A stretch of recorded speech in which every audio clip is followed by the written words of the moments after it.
उधर भारत के moon mission Chandrayaan-3 के लैंडर विक्रम के चांद की सतह पर सही सलामत उतरने पर रूस के राष्ट्रपति व्लादिमीर पुतिन ने बधाई दी और इसे बड़ी उपलब्धि बताया। रूसी राष्ट्रपति के दफ्तर की ओर से बताया गया कि पुतिन ने इसरो के वैज्ञानिकों, भारत की राष्ट्रपति द्रौपदी मुर्मू और प्रधानमंत्री नरेंद्र मोदी को चंद्रयान-3 के लैंडर विक्रम ने चांद के दक्षिणी ध्रुव पर कदम रखने पर बधाई दी।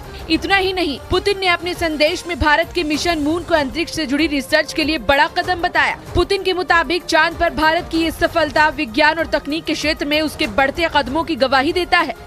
और चंद्रमा के दक्षिणी ध्रुव पर लैंडर की सॉफ्ट लैंडिंग करवाकर भारत चांद पर पहुंचने वाले देशों की कतार में सबसे ऊपर हो गया। दक्षिणी ध्रुव पर पहुंचकर इतिहास रचने के साथ ही भारत चांद के किसी भी हिस्से पर अंतरिक्ष यान उतारने वाला दुनिया का चौथा देश बन गया।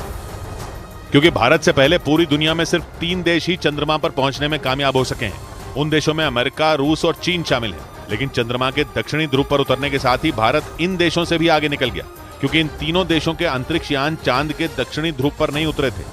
इन देशों ने चांद के उन हिस्सों पर अंतरिक्ष यान उतारे थे जहां समतल मैदान थे, लेकिन भारत ने अंतरिक्ष में बड़ी छलांग लगाते हुए दक्षिणी ध्रुव पर लैंडर विक्रम को उतार दिया। इस मिशन के जरिए भारत ने दुनिया को यह बता दिया कि उसके पास चांद पर सॉफ्ट लैंडिंग करने और रोवर को वहां चलाने की काबिलियत है। भारत से पहले रूस चांद के दक्षिणी ध्रुव पर लूना 25 यान उतारने वाला था।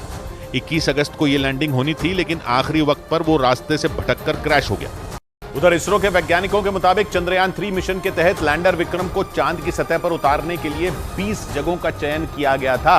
चांद पर पहुंचने के किसी भी मिशन में लैंडर को सुरक्षित तरीके से उतारना ही सबसे बड़ी चुनौती होती है, क्योंकि जरा सी चूक या कोई भी गलती पूरी मेहनत पर पानी फेर देती है। चंद्रयान-2 मिशन के साथ ऐसा ही हुआ था, जब लैंडर चांद की कक्षा में तो पहुंच गया था, लेकिन लैंडिंग के वक्त वो क्रैश हो गया। इसरो के वैज्ञानिकों के मुताबिक इसी वजह से इस बार 1-2 नहीं बल्कि 20 जगहों का चयन पहले से ही कर लिया गया।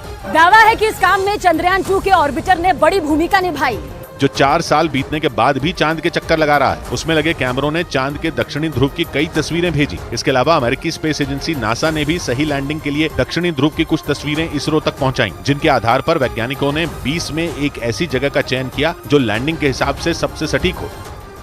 उधर भारत के चांद पर कदम रखने का जश्न केदारनाथ मंदिर में भी मनाया गया। वहां पर पहुंचे श्रद्धालुओं ने तिरंगा रैली निकाली और देश को मिली इस ऐतिहासिक कामयाबी की खुशी मनाई। और इस दौरान केदारनाथ मंदिर परिसर में हर तरफ तिरंगा ही तिरंगा नजर आया। भारत माता की जय, वंदे मातरम, वंदे मातरम, वंदे मातरम। और इस तिरंगा रैली में मंदिर समिति से जुड़े लोग और पुरोहित भी शामिल हुए और देश का नाम बढ़ाने वाले इसरो के वैज्ञानिकों के लिए जिंदाबाद के नारे लगाए। इससे पहले भारत के मिशन मून की सफलता के लिए बाबा केदार का महाभिषेक भी किया गया था।